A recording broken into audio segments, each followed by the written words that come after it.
G. Parents வந்து தன்னுடைய சூழ்நிலைகளை வந்து தன்னுடைய குழந்தைங்களுக்கு எப்படி புரிய வைக்கிறது? அதாவது பேரண்ட்ஸ் வந்து பிள்ளைகளுக்கு வந்து புரிய வைக்க நினச்சா அது முடியாது. ஏன்னா பிள்ளைங்க வந்து அந்தளவுக்கு வந்து வளர்ந்துருக்க மாட்டாங்க, நாலேஜ் இருக்காது, அவங்க அது அண்டர்ஸ்டாண்டிங்கோட தன்மையே இருக்காது. என்றைக்கு வந்து பிள்ளைங்க வந்து அதுங்க அப்பாவோ அம்மாவோ மாறுறாங்களோ, அவங்க ஒரு பிள்ளைய வளர்க்குறாங்களோ அன்றைக்கி தான் தெரியும். அன்றைக்கி தான் அவங்க அப்பா மேலே மரியாதை எல்லாமே கொடுப்பாங்க. இது இயற்கையாக அப்படி தான் நடந்துகிட்ருக்கு. பட் அதுக்கு மேலேயும் நம்ம புரிய வைக்கிறேன்னு சொன்னால், நம்ம வந்து ரொம்ப ஓவராக நம்ம வந்து நிறையா சம்பாதிக்கிற மாதிரி, நம்ம எல்லாத்தையுமே நம்ம கண்ட்ரோல் பண்ணுற மாதிரி பிள்ளைங்க முன்னாடி நம்ம வந்து காமிக்கக்கூடாது.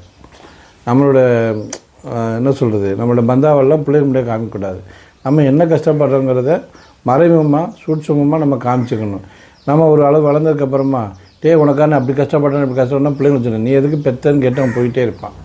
அதனால் புரிய வைக்கிறது புரிய வைக்கணும். பிள்ளை நம்ம பெற்றிருக்கோம், நம்மளுடைய ஜீவன் நம்ம கண்டிப்பாக செய்யணும் அப்படிங்கிற ஒரு மனநிலை செஞ்சுக்கிட்டு இருந்தாலே போதும்.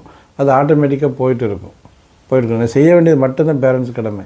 எதிர்பார்க்குறது அங்கே கடமை இல்லை. பேரண்ட்ஸ் என்ன பண்ணால் அவனுக்கு வேண்டியது அவன் சம்பாதிச்சு அவன் வச்சுக்கணும், அவன் தனியாக வச்சுக்கணும், அவ்வளோதான். முழுசாக என்ன பண்ணக்கூடாது, பிள்ளைங்கள நம்பக்கூடாது. ஏன்னா பிள்ளைங்களுக்கு செய்கிறது செஞ்சது. சில பேர் சொல்லுவான், செஞ்சு சொல்லிக்கிட்டே காமிச்சிட்டு இருக்கிறது நல்லதும் இல்லை. நான் அவனுக்கு செஞ்சேன், அவன் செய்ய சொன்னானா, அவன் செய்ய சொல்லலை.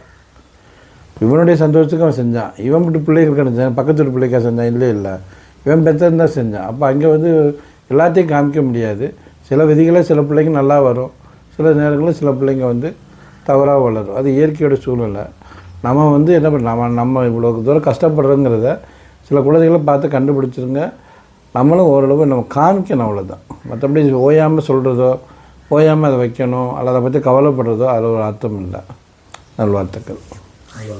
இந்த வீடியோ உங்களுக்கு பிடிச்சிருந்தா லைக் பண்ணுங்கள், ஷேர் பண்ணுங்கள். உங்களுக்கு ஏதாவது சந்தேகம் இருந்தால் கமெண்ட் செக்ஷனில் கமெண்ட் பண்ணுங்கள். இன்னும் இந்த சேனலை சப்ஸ்கிரைப் பண்ணாமல் இருந்தீங்கன்னா சப்ஸ்கிரைப் பண்ணிக்கோங்க.